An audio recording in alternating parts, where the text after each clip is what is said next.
అందుకే friendship day అని అబ్బాయిలు గిఫ్ట్స్ ఇస్తే తీసుకోకూడదు. తర్వాత ఇలాగే లాలజలం ఖర్చుకుంటూ ఎక్కడికి పడితే అక్కడే వెనకాలే లంకించుకుంటారు. ఫ్రెండ్షిప్ అన్నాడం తీసుకున్నానే. ఇప్పుడు రిలేషన్షిప్ అంటున్నాడు, ఇచ్చేస్తావా? ఏంటవి? అవే ప్రేమ, పెళ్లి, దోమ, ఎక్సెట్రా ఎక్సెట్రా ఎక్సెట్రా. పెళ్లి కూడా వద్దా?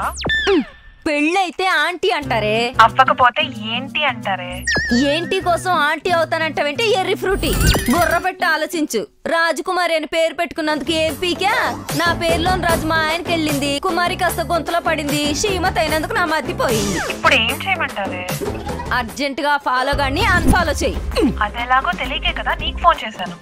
చేసావు గాని నీకు చెప్పాలంటే నాకు తెలియాలి కదే. నువ్వు లైన్ లో ఉండవే, నువ్వు లైన్ లో ఉండు. యావండి, ఎవడో మా ఫ్రెండ్ ప్రమీళకి ఫ్రెండ్షిప్ డే రోజు గిఫ్ట్ ఇచ్చి ఇప్పుడు రిలేషన్షిప్ అని రిటర్న్ గిఫ్ట్ అడుగుతున్నాడంట. ఆయన ఫ్రెండ్షిప్ డే రోజు పార్కులంటా పబ్లంటా తిరిగేసి రిలేషన్షిప్ అంటే రిస్ట్రిక్షన్స్ పెడతారా? ప్రేమించడేమో, ప్రేరేపించమను, మంచి ప్రేమికురాలు అవుద్ది. వదిలేస్తే దిక్మాలరాలు అవుద్ది. వదిలేస్తాడంటావా? వదిలించుకుంటాడు అంటున్నా. వై? ఫ్రెండ్షిప్ డే కి గిఫ్ట్ ఇచ్చి 2 weeks కే రిలేషన్షిప్ అంటున్నాడు. అక్కడే అర్థం కావట్లా ఆడెంత కరువులో ఉన్నాడు. పరువు పోద్ది. అందుకే మీ సలహా అడుగుతున్నా. సలహాదే ఉంది, ఫ్రీ ఆఫ్ కాస్ట్. కానీ చెప్పాక సిచ్యువేషన్ సోలోగా హ్యాండిల్ చేయడమే మస్ట్. సిచ్యువేషన్స్ ని సోలోగా హ్యాండిల్ చేయడం మా లేడీస్ కి మస్తు తెలుసు. మస్తు జరిగిద్ది, మీరు జస్ట్ హెల్ప్ చేయించాలి. అయితే పాపని హెల్ప్ లైన్ లోకి తీసుకో. పాప ప్రమీల, ముందు నేను చెప్పేది వినాలా, ఆ తర్వాత అది నువ్వు చెయ్యాలా. అదే ఎలా? ప్రమీల కూడా ఆడంట పడాలా. నీకేమన్నా మెంటలా? ఆడు దీనంట పడుతుంటే దీన్ని ఆడంట పడమంటారు? చెప్తాను, చచ్చిపోకు. ఆగస్టు ఆడవాళ్ళకి అచ్చొచ్చింది నెల. ఎలా? First Sunday friendship day, last Sunday Rakhi day. Friendship day రోజు నాడు ఆడు గిఫ్ట్ పట్టుకుని ఎంట పడ్డాడు, రిలేషన్షిప్ అన్నాడు. రాఖీ డే రోజు నాడు కూడా దీన్ని రాఖీ పట్టుకుని ఆడు ఎంట పడమను, రెక్కీ చేసినా మళ్ళీ రిపీట్ అవ్వడం. అందుకే ఆగస్టు నెల ఆడవాళ్ళకి బాగా అచ్చొచ్చింది నెల.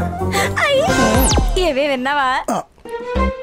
హలో హలో, రాఖీ కొనడానికి వెళ్ళి ఉంటుంది.